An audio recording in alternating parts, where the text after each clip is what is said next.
Good morning. I call this regular meeting of council for Tuesday, February 7th, 2023 to order. And I'd like to start by saying that on Friday, the CAO and myself had the privilege of attending the inauguration of the Goodstoney Council, the re-election of Chief Poussette and re-election of Krista Hunter, and then one returning councillor from previously and two new councillors. And I have to say, they know how to do ceremony way better than we do. And there are some things that I think we could learn from and incorporate to our own swearing-ins. The level and the type of commitment that they make is really inspiring, actually. So I will share with you what I said to them, and that is that it is an absolute privilege for the town of Canmore to be situated within their traditional and historical lands, and that it is an honor to be their neighbors and their friends. And of course, we are situated in Treaty 7 territory, which is the traditional territory of the Stoney Nakoda, comprised of the Bearspaw, Chiniki, and Goodstoney First Nations, as well as the Tsuut'ina First Nation, and the Blackfoot Confederacy, comprised of the Siksika, Piikani, and Kainai. And we acknowledge that this territory is also home to the Métis Nation of Alberta Region 3. And with that, I will now turn to today's agenda. Are there any changes to the agenda? Looking to administration, none. I will then move approval of the agenda for February 7th, 2023, regular meeting of council as circulated. All those in favor? Carried unanimously. And we have a delegation with us this morning, the Howl Experience. And welcome to council.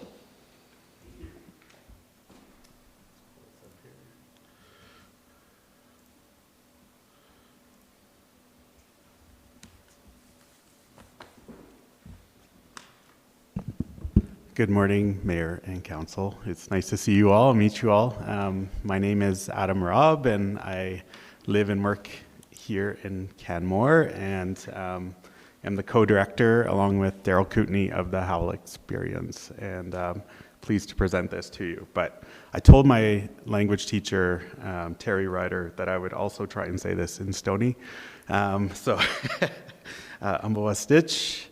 Adam Mengya Beach, Chachu Chimchian Kodebi, Amarahak, and I am just saying good morning, and I live and work in Canmore. It's nice to see you all. Well, it sounds perfect, but yeah. What do I know?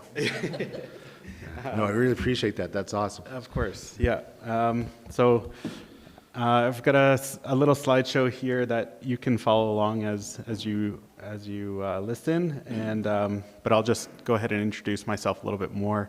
I'm new to the Bow Valley, but I've been a mountain educator for the last 15 years in Jasper, Cochrane, and Calgary, and I was a high school teacher, recovering high school teacher now of 15 years, and I watched as 17 and 18-year-olds would leave the security or unpredictability of the school system and set out into the real world, and they were really struggling. And I always wondered what happened to folks after high school, and what level of support we were providing in Canada for folks to be able to find their true way in life. And it turns out that people have all sorts of interesting stories about finding their way, but it's often no help to being provided support. And so naturally, after COVID, like many people, I thought of my career as maybe somebody who was thinking about something in this way, and maybe I could create something that would help provide that answer for what's next after high school if you're not sure what to do. And looking at some statistics about the dropout rate of post-secondary systems after first year is 60% in Canada, and that's not a number we talk about. The graduation rate for post-secondary is under 40%, and I think we're missing a big piece of support here. So, and it's a lot of, if a young person, say, goes down the wrong path in post-secondary, and they've spent their family's money on attempting to do that, then it's very unlikely that they'll go back and try something else. So it can be a really costly error, and yet we all know this. We all know it's hard to make life decisions when you're 17 or 18, and yet parents and teachers, schools are set up to push people to make these decisions right away. And so this is some of the motivation behind the start of Howl. And Howl is a nonprofit that incorporated a year ago here in the Bow Valley, and I guess it's been a whirlwind since then. And so I want to lead you through what we try and do to provide the answer for what are you going to do next. And basically we provide a range of experiences, cultural and land-based learning, so that people can find their way, can find their inner voice that guides their direction. And then we provide some structure to help them go down that pathway. And we serve youth ages 17 to 30. Youth is I feel like I'm a youth still. I don't know about yourself, but, and truly I thought starting this out, we would be serving 17, 18, 19-year-olds in their gap years.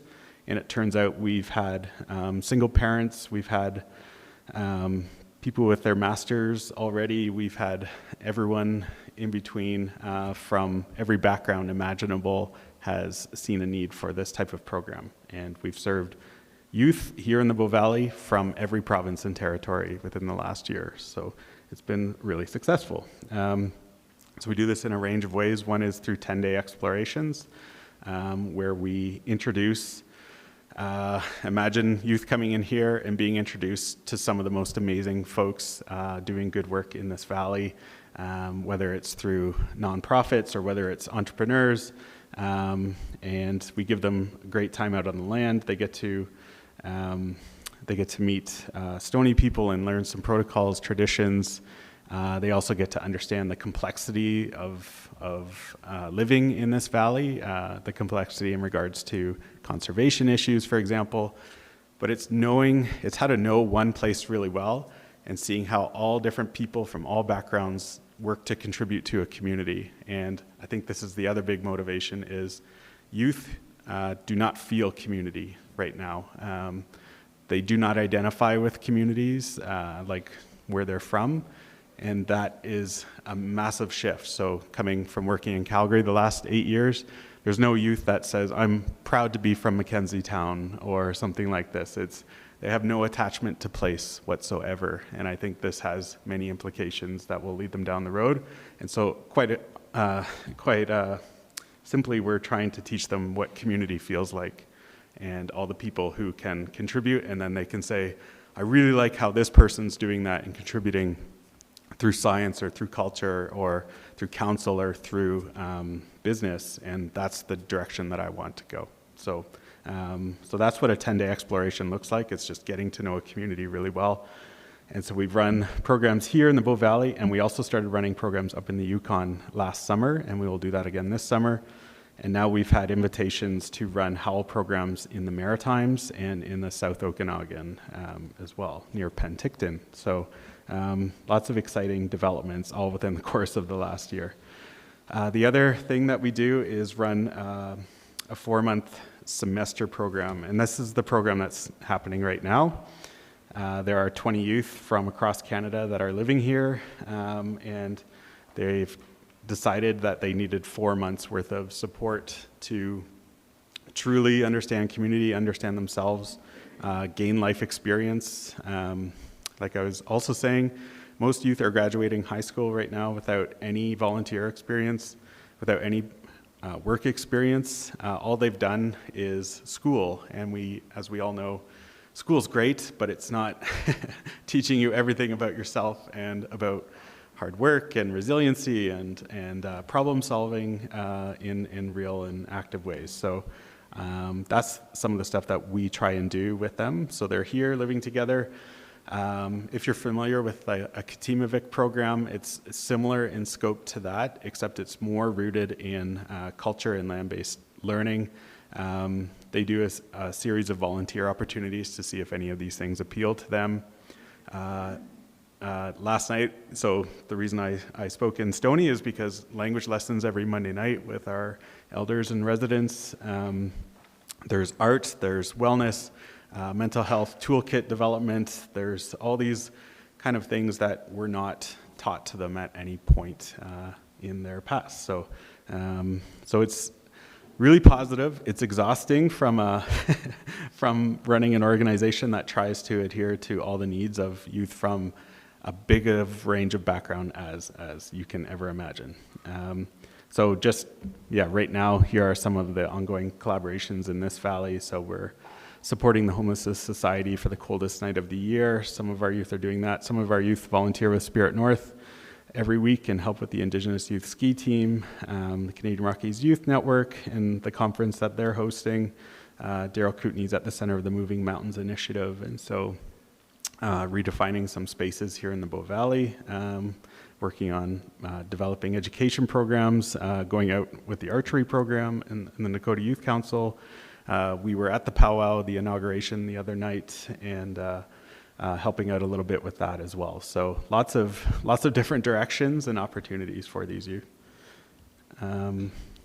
So in our first year, like I said, we've established this. We've served over 125 youth. Almost 50% identify as BIPOC, low-income, LGBTQ, IA2S+, and we heavily subsidize their ability to take this program. So it's not a simple gap year program where they can just, everyone can just pay to get in. We have certain requirements and try to have a diverse group of youth to make up the group so that we can ensure that, for instance, this semester focus is on building relationships and reconciliation through community leadership. And so in order to achieve that, we have 50% Indigenous youth in our cohort right now. So our financial model, only 20% of our expenses are covered by tuition. We're supported by generous corporations like the Cooperators Insurance, Suncor Foundation, TD, ATB, RBC, and every other acronym you can imagine. And only 5% so far is from donations. In the future, we're hoping to get a little more from tuition, a little less from corporate and government donation, and we hope to actually model a way to earn our own money through the learning opportunities that the youth do. So we're working with a consultancy firm so that Howl can become its own consultancy company with youth-led engagement. And so we are pursuing that model. This is our sliding scale. This is something you could look at more detail on our website, but they self-declare the amount that they can pay for a program like this.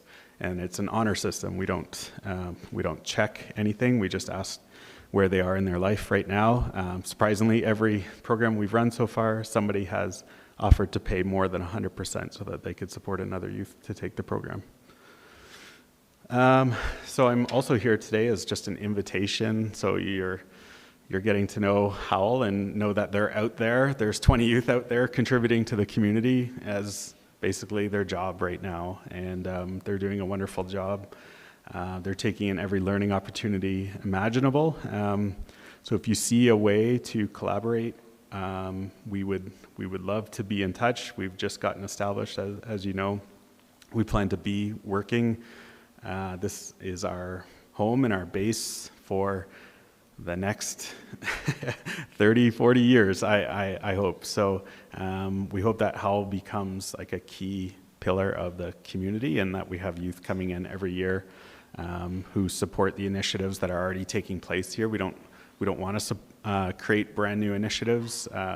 We want to support the people who are already doing great work and have our youth get to know this community. And I think the biggest outcome that I didn't foresee was the amount of youth who are planning to stay now that they've fallen in love with the community, and they want to find a way to stay And it's interesting. It's a sustainable form of tourism in that they're here for a long time and they're really getting to take a deep dive into this area and know the area.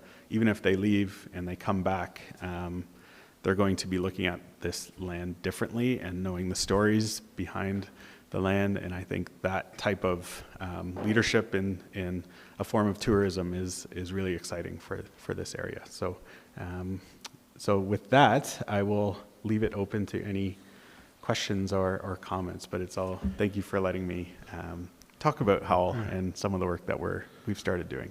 Well, thank you, Mr. Rob, for introducing us to Howl, and it sounds like a fantastic program. Very, very interesting. And I'm curious, as far as accommodating the 20 youth, do you use like billets, or have you found some accommodations that work for a group altogether? Or what sort of accommodations have you got? Thanks for raising that point. That's the trickiest part of operating here. So we found a place in Harvey Heights where they could all live together for this block of time. In our shorter programs, we've utilized Camp Chief Hector in the off season to be able to house them. It's always a puzzle piece to try and figure out. I think a long-term goal is to have our own location one day where it can be open to community, and also that the youth themselves can develop things like a cafe or something where they can learn financial literacy skills firsthand. So we're actively looking for a location if you have one to offer. Yeah. So some sort of social enterprise connected with it. Exactly. Yeah. That's a great idea. Yeah. Councillor Mara. Thank you. Thank you for your presentation. I think this is a great program. I'm just curious, in all the people you've partnered with and who you're going to be working with, have you approached the school, the high school, and do you have any connection with them where you could partner? Or I know there's work experience programs there. Is there any connection between your program and showing the high school that you have this program? Yeah, so we're asked a lot about offering this type of education to high school programs, but also as even in like a comm class, for example, showing that here's another possibility of what you could do after school. So those conversations are ongoing. We also have bigger conversations going on about should we be attached to any institution, or is it better that we are unattached to any specific institution, as maybe some of the folks that we're serving have had negative experiences with institutions, and so we're evaluating all of that on the fly right now. We don't have a for sure plan about that, but there definitely is interest in our overall mission, which is like to change the way that learning looks and feels. And by being outside the system, we've been able to navigate that much faster. Coming from inside the system and trying to create change within the system was a very slow and tedious process, I suppose. But it's wonderful to see the school boards who've actively sought us out because they see the need to change and they want a group that's already doing this to lead the way. So yes, it's a good complex answer to that question. Yeah. Yeah, it was more like you're making them aware that you're Yes. in the valley and what you're doing. So Absolutely. awareness. Yeah. Thank Yeah. you. Yeah. Councillor Faubert. Thank you, Mr. Robb, for your presentation. In the delegation letter, it said the program has recently expanded into Canmore. Where else does the program operate? Yes, so we have short programs that run each summer in the Yukon, and then I was just out in Dartmouth, Halifax too. There's a group of people, community leaders, that wanted to start a Howl program there, so we're going to run a pilot this summer. And then we also are running in the South Okanagan, so with the Penticton Indian Band requested, and the community of Naramata has accommodation. So yeah, so that's where we are so far. And there's just a lot of interest in exchange programs for youth delegates from these different areas as well. So we're looking at bringing youth from the Yukon, for example, this summer down to hear some of the youth leaders from their Arctic Youth Council, in exchange sending youth from this area up to the Yukon to work with them up there as well. So we see this as a way to have youth delegations doing exchanges at the same time. Yeah. Does each program operate independently, or is there like a head office? This is the head office is the head here, office, okay. yes. And it's a makeshift head office in my basement. And like I said, we're looking for a location. And so, but they have similar principles in their programming, but they're all community specific, and they're all led by community specific leaders taking on community specific issues related to that place. Yeah, so it's really interesting. Yeah. Awesome. Yeah. Thank you so much. You're welcome. Councillor Graham. Thank you not only for your presentation, but the work you're doing. It's very important work. Appreciate it. I helped support Jeff Horvath's SAGE program for a number of years, and I saw all the kids come through that and the successes they had. That was really gratifying to to see and watch. I also, in university, we had a handful of Indigenous students in our class. Not a single one of them made it past second term, and yeah, we do have a lot of work to do there as well. But I was noticing that in your funding program, there was no government subsidies. Was I wrong there? There are no government There are no subsidies. government yeah. subsidies. And Yeah. is there a reason for that? The reason is we haven't qualified, probably because we're so new. There's been nothing that's come our way that we've been able to apply for. Yeah. Interesting. It's also ignorance. I'm a high school teacher. Grant writing isn't my specialty either. So. Yeah. Is that money available to you? So it's available through Canada Service Corps, one of the federal government programs. And so we teamed up with United Nations Canada to run one of our programs that received funding through that. We also have a wage subsidy that subsidizes 2 employees on our team through the Science Horizons program. So youth workers that are in science-based careers can get wage subsidies. So that's as far as we've gotten so far. Yeah. All right. Okay. Well, best of luck in all the work that you're doing. Thank you. And Yeah. well done. I appreciate it. Councillor Mah. Thank you, Worship. Thank you, Mr. Rob. Part of you mentioned like one of the programs you ran, like some of the youth decided to try and come back and find a way to establish themselves here in the valley. How do you track outcomes for other participants? Yeah, so that's also brand new learning for us as an organization. So we've actually got a consulting company who's designed a feedback type situation so that they're surveyed at the beginning, middle, end of each program, but also where every program we look at as a 12-month, even if they're here for 10 days, and we look at what they're doing after the program and then try and offer support in their individual communities as well. So we're gaining that information now, which I think will be really helpful for future funding development and things like that. But it's definitely like, yeah, you need to be able to tell the story, like the individual stories, but the numbers behind the stories also is going to be really interesting to watch for sure. Great, thank you. I look forward to hearing more. Yeah, thank you. Great. Thank you very much, Mr. Rob, for joining us today and for enlightening us to your initiative. And we certainly wish you the best of luck. But I think you guys have a real nugget, a jewel here to blossom in Canmore and in the Rockies and elsewhere. And so, all the best. Thank you for being here. Thank you so much. Yeah, have a great day, everyone. Right now, turning to item D1, minutes of the January 10th, 2023 regular meeting of council. Any errors or omissions? Councillor Faubert. This is just a minor edit under delegation regarding Calgary Airport to Banff Passenger Rail update on the last page. It says 3:30 and it's missing PM. Like, oh! Thank you. My work here is done. Okay. Thank you.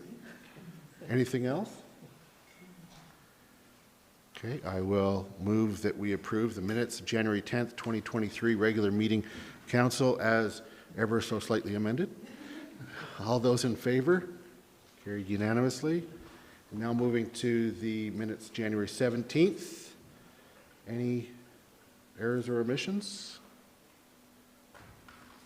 Seeing none, I'll move that we approve the minutes of January 17th, 2023 special meeting of council as circulated.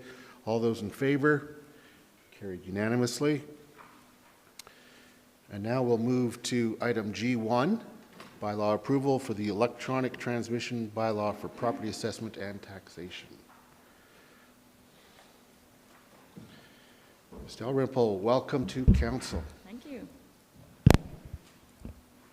I apologize, this will be far less inspiring than the last presentation you just had, so just bear with me. This is a brief presentation, so please don't hesitate to interrupt me at any point if you have any questions along the way. Okay. So good morning, Mayor and Council. I'm returning to you today with a proposed bylaw that will allow property owners the option to receive their property tax notices, assessment notices, and assessment review board, or ARB documents electronically where possible, per the opportunity granted under the Municipal Government Act, or MGA.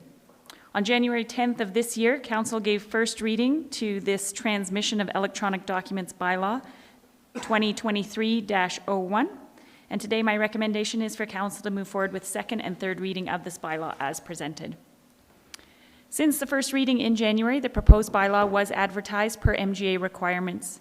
It was advertised for 2 consecutive weeks in the Rocky Mountain Outlook newspaper on January 19th and 26th, as well as on the town website. The advertising for this bylaw is simply a notice and does not provide a method for collecting feedback. I acknowledge that I unintentionally misspoke in my previous presentation, as I had said the public would have the opportunity to provide feedback. So my apologies for that error. The advertising of the bylaw is the only requirement under the MGA. Another question that was raised at the January 10th meeting by Councillor Foubert was regarding the sending forms of notice under Section 149.2 or 149.3 of the Education Act by electronic means, and if these Education Act documents would be included as part of this bylaw. So our understanding is that the form of notice referred to in the Education Act is what we at the town call the School Support Declaration, where property owners can declare their faith. The reason that we did not include this declaration of faith in the Transmission of Electronic Documents bylaw is because we're not actively requesting or requiring that people declare their faith. However, the form is available on our website, and we do send it by email to anyone who requests it. At the time of the January 10th presentation to Council, the original timelines outlined an intended launch in May 2023 of the electronic transmission of property tax notices. Since that time, we've identified a few items to be resolved with our software vendor to confidently move forward with the rollout of this project via our secure web portal.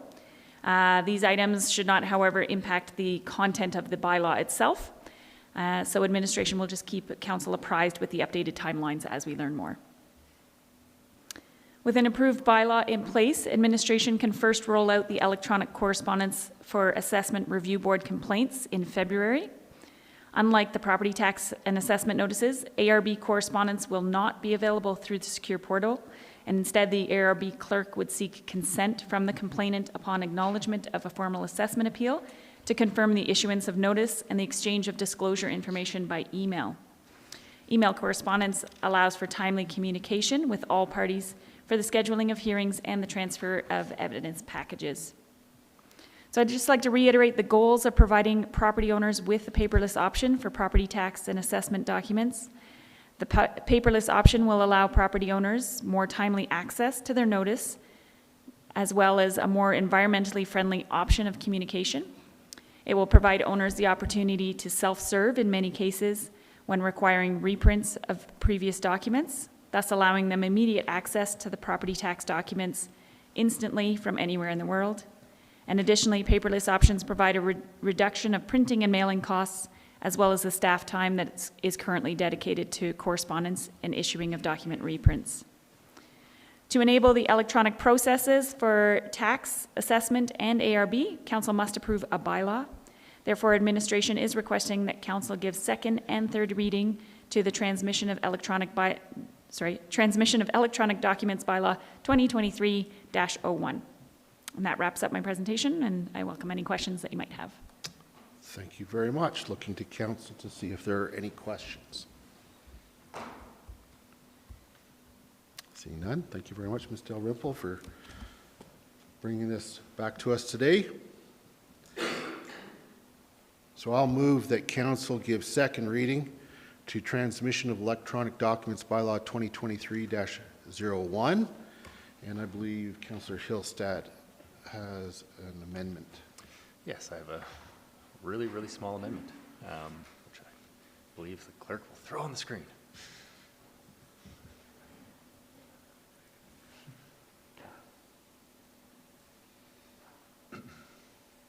Like I said, it's really small. It's just changing his or her to there, just to make it shorter. And that's in section 12. Section 12, number or letter B. Okay, 12B. Changing his or her to there. Anybody like to speak to that proposed amendment? Seeing none, I'll call the question on the amendment. All those in favor? Carried unanimously. And returning to the main motion, which is second reading. Would anybody like to speak to the second reading? Seeing none, I'll call the question. All those in favor? Carried unanimously. And now I'll move that council give third reading to transmission of electronic documents bylaw 2023-01. Would anybody like to speak to that motion? Seeing none, I'll call the question. All those in favor? Carried unanimously. Thank you. Now we'll move to item G2, 2023 borrowing bylaws. Ms. Peaswaz, welcome to council.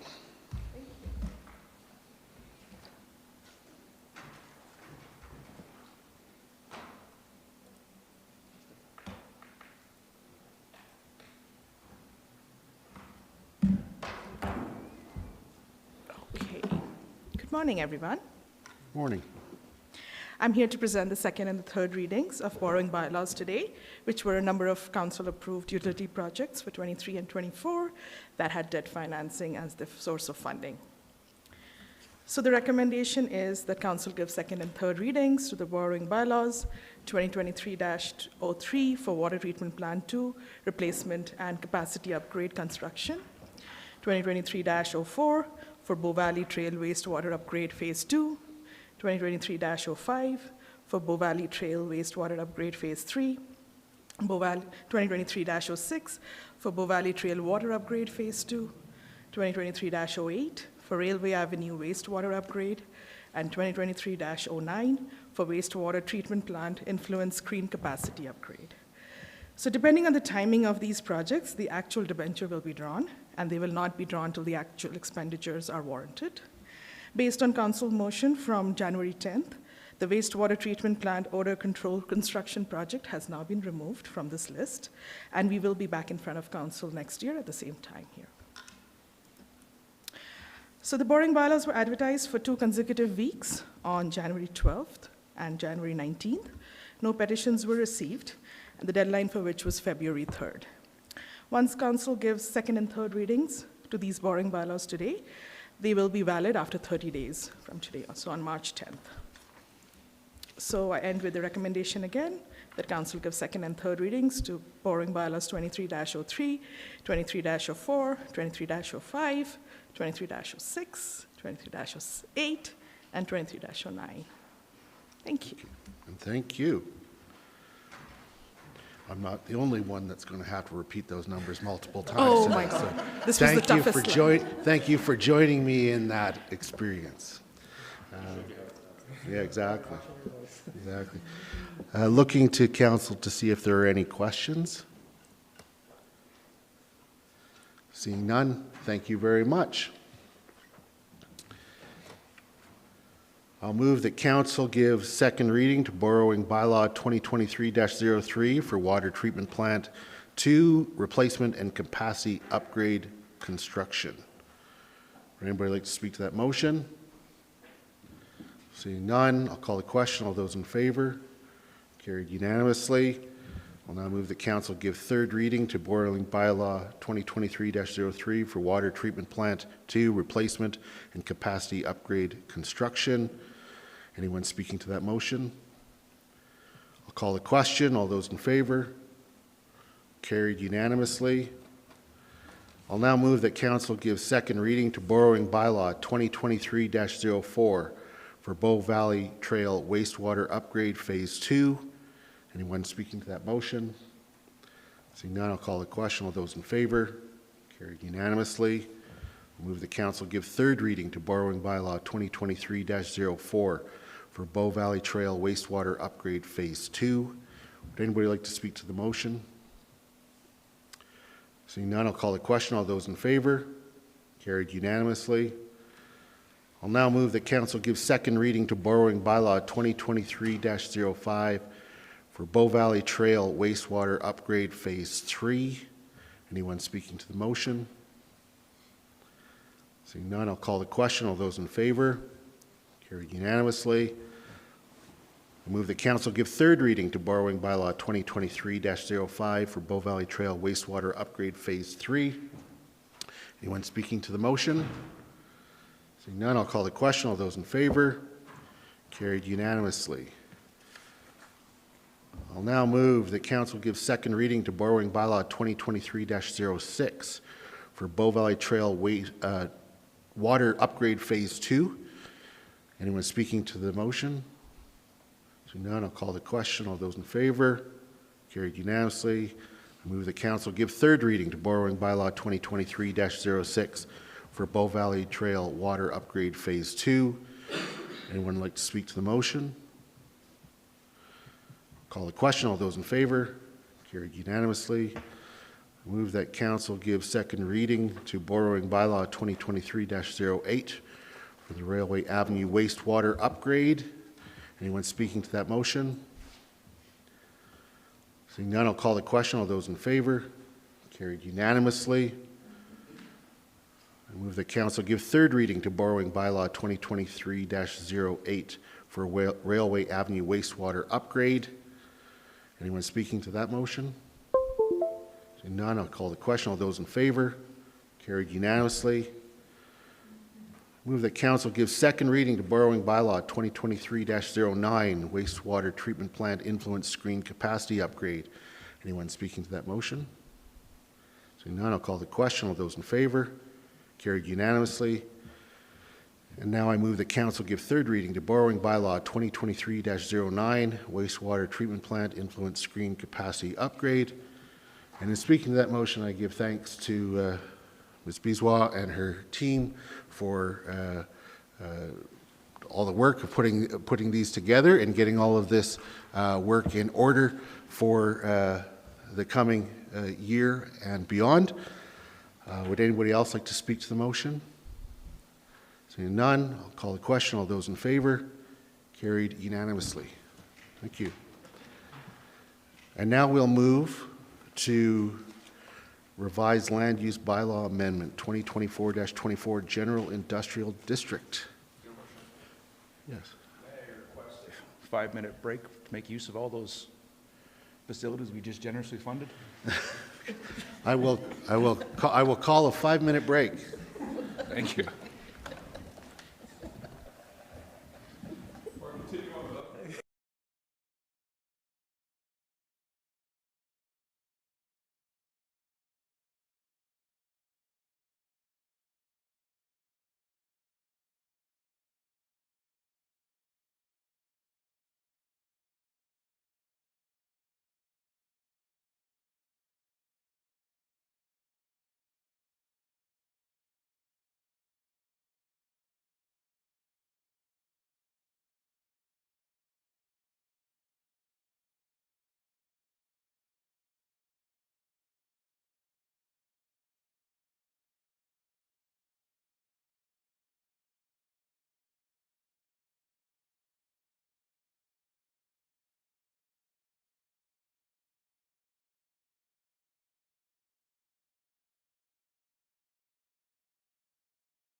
Okay, we're back from our break. Mr. Weldon, welcome to council, and we are here for item G3, revised land use bylaw amendment. That's right. Yes, good morning. Thank you, Mayor and Council. I'm here to present to you Bylaw 2022-24, which is an amendment to the land use bylaw, specifically related to the consideration of offices within the general industrial district. Town administration received an application to amend the general industrial district to allow for the consideration of offices above the ground floor on all designated or zoned properties. The map on the screen shows all properties that are currently designated IND2, or General Industrial District, within the town. So for context, and hopefully you can see my cursor, you have Highway 1A to the south, you have Highway 1 here to the west, you have Elk Run Boulevard running directly north-south, splitting the two areas into two separate districts, I'll say. And then you have Cougar Creek up here to the north. This is a zoomed in map, just give me 1 second, showing all properties that are currently designated IND2 district. There are two separate IND2 areas. There's one located east of Elk Run Boulevard, and the other is located west of Elk Run Boulevard. The IND2 district currently allows for offices to be considered above the ground floor on properties located east of Elk Run Boulevard only, and that is the area indicated in green. This means offices cannot be considered on properties located west of Elk Run Boulevard, which is the area indicated in red. The purpose of this amendment is to change the IND2 district to allow offices above the ground floor to be considered on all IND2 properties. So in this case, it's both east and west of Elk Run Boulevard. For reference, there are currently 23 properties located west of Elk Run Boulevard in the IND2 district and 20 parcels located east of Elk Run Boulevard. So a total of 43 affected parcels.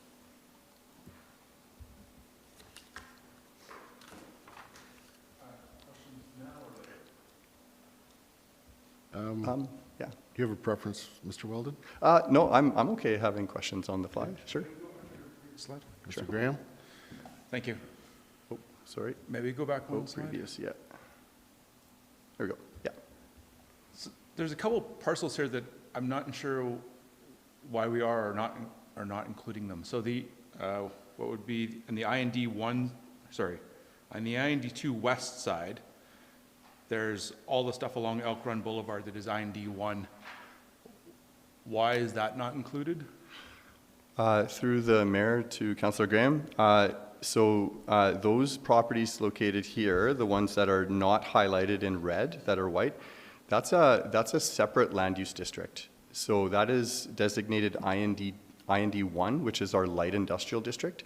So this amendment only affects properties that have the IND2 district zoning or designation, which is the general industrial. So they're two separate districts. Okay, and the same answer for what is the dry cleaning place beside the dog park?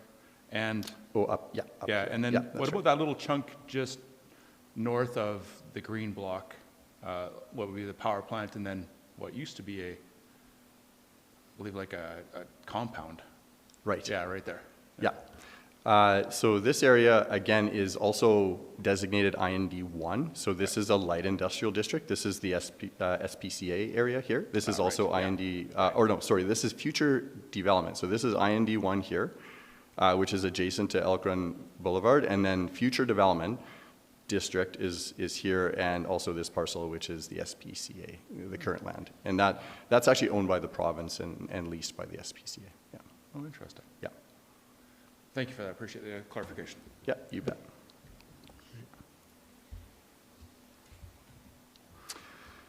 So the amendment is to allow for the consideration of office developments within the general industrial district. Therefore, it's important to understand what an office is or how it's defined. So the office means, as defined in our land use bylaw, means a facility primarily for the provision of professional, management, administrative, or consulting services. Typical businesses include professional services like law offices, it could be accounting, engineering, or other consulting type of firms. Yeah. This is the IND2 district, and these are the current land uses listed in the IND2 district as discretionary uses specifically.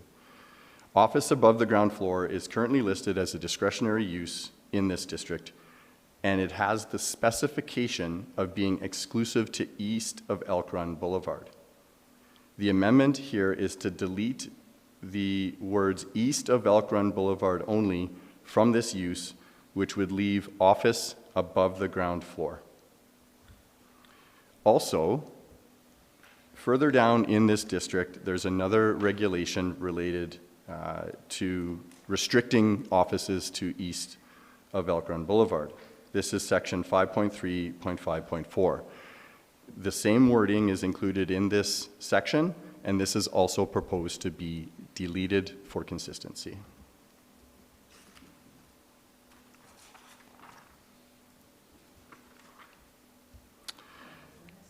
Okay, yeah. So you will have noticed, that's right, in the applicant's submission, that's right. So there's a few things that were included in the applicant's submission. One was the history and the context of the east of Elk Run Boulevard only. So why was this restriction added a number of years ago? It also highlights the municipal development plan policies, and it also includes a comparison of the light industrial district and the general industrial district from a land use comparison. So I thought it was important to provide some context regarding why this information was included, as it may be potentially confusing. So the municipal development plan policy direction supports allowing for the development of offices above the ground floor in industrial areas. The MDP land use concept, which was included in your council agenda package, identifies the subject lands, all of these lands, as light industrial. The land use bylaw has a light industrial district as well as a general industrial district. So the amendment is related to the general industrial district only, which is not specifically labeled light industrial. The applicant provided an analysis to demonstrate how the municipal development plan supports their amendment application. One part of the submission included a comparison of the land uses listed in the light industrial district and the general industrial district. So the submission highlights these specific land uses, the purpose of which is to show the land use differences between these districts, and more specifically, that there are few differences between the light industrial district and the general industrial district.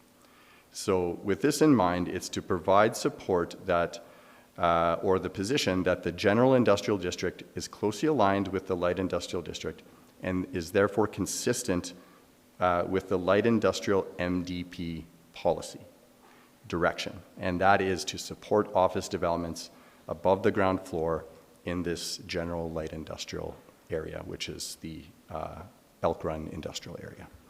So that is the reason, excuse me, that is the reason for why that comparison was included. The recommendation to council today is that council give first reading to bylaw 2022-24, and secondly, that council schedule a public hearing for bylaw 2022-24 for February 28th, 2023. That concludes my presentation, and I'm happy to take any questions. Thank you, Mr. Weldon. Councillor Faubert. Thank you, Mr. Weldon, for your presentation. I don't know if anyone knows the answer to this, but do we know historically why it was restricted just to one location on the east? Yeah, through the mayor to Councillor Faubert. Great question. I did look into the historical files, and there wasn't much in terms of the context for the reasoning. I know that there was a desire from some of the business owners at that time to allow for offices. And if you understand the context of our industrial districts, so specifically the light industrial and the general industrial, you'll notice included in the purpose of those districts is that it's primarily for industrial uses, but also to allow for the consideration of non-industrial uses such as, eating establishments, which are also included, but also offices, provided that they're secondary to the industrial district. So what that means is the primary use is for industrial businesses, but also allowing for some of the consideration of non-industrial uses such as offices. So in that context, I am guessing, but I am thinking that the restriction to east of Elk Run Boulevard was more to limit that non-industrial, so to speak, office use, to try to contain it to one area so that it's not, it doesn't have the potential to affect industrial business across the whole area, if that makes sense. Yeah. I have one follow-up, Go ahead. if I may. I notice in light industrial district, under discretionary office, there's a limitation on the ground floor area of up to 250 square meters. Is that, but that's not being proposed in terms of the change for industrial, for the change that's coming forward. Is there any reasoning there for that? Through the mayor to Councillor Faubert again. Yeah, it's a good question. That restriction for the gross floor area was only applied to the light industrial district. So there's no gross floor area restriction for the general industrial. So we didn't feel like we needed to put a gross floor area restriction in the general industrial district as long as it's being provided above the ground floor. Yeah. Awesome. Thank you. You're welcome. Okay. Any other questions? Seeing none, thank you very much, Mr. Weldon. You're welcome. Thank you. I'll move that council give first reading to revised land use bylaw amendments 2022-24, General Industrial District, IND2, and schedule a public hearing for February 28th, 2023. Speaking to that motion, this seems fairly straightforward to me, and I don't see any reason myself, as of yet, to not have office spaces in above ground floor in both of the IND2 sectors. So I'll be supporting this motion. Would anybody else like to speak to the motion? Seeing none, I'll call the question. All those in favor? Carried unanimously. Thank you. We just had a break earlier, so I propose that... what's that? No, it was part of that. Yeah.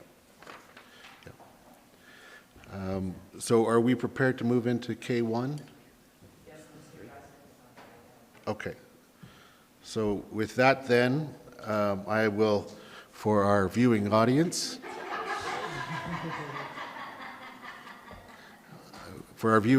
I will advise that we're going to go in camera with respect to the Cougar Creek contract negotiations. And there will be no decision afterwards, so when we come out of camera, we'll just simply adjourn. So we will be ceasing the live streaming as soon as we have the motion to go in camera. So I move that council take the meeting in camera to prevent interference with the town's contractual negotiations in accordance with section 25 sub 1 C sub 3 of the Freedom of Information and Protection of Privacy Act. All those in favor? Carried unanimously.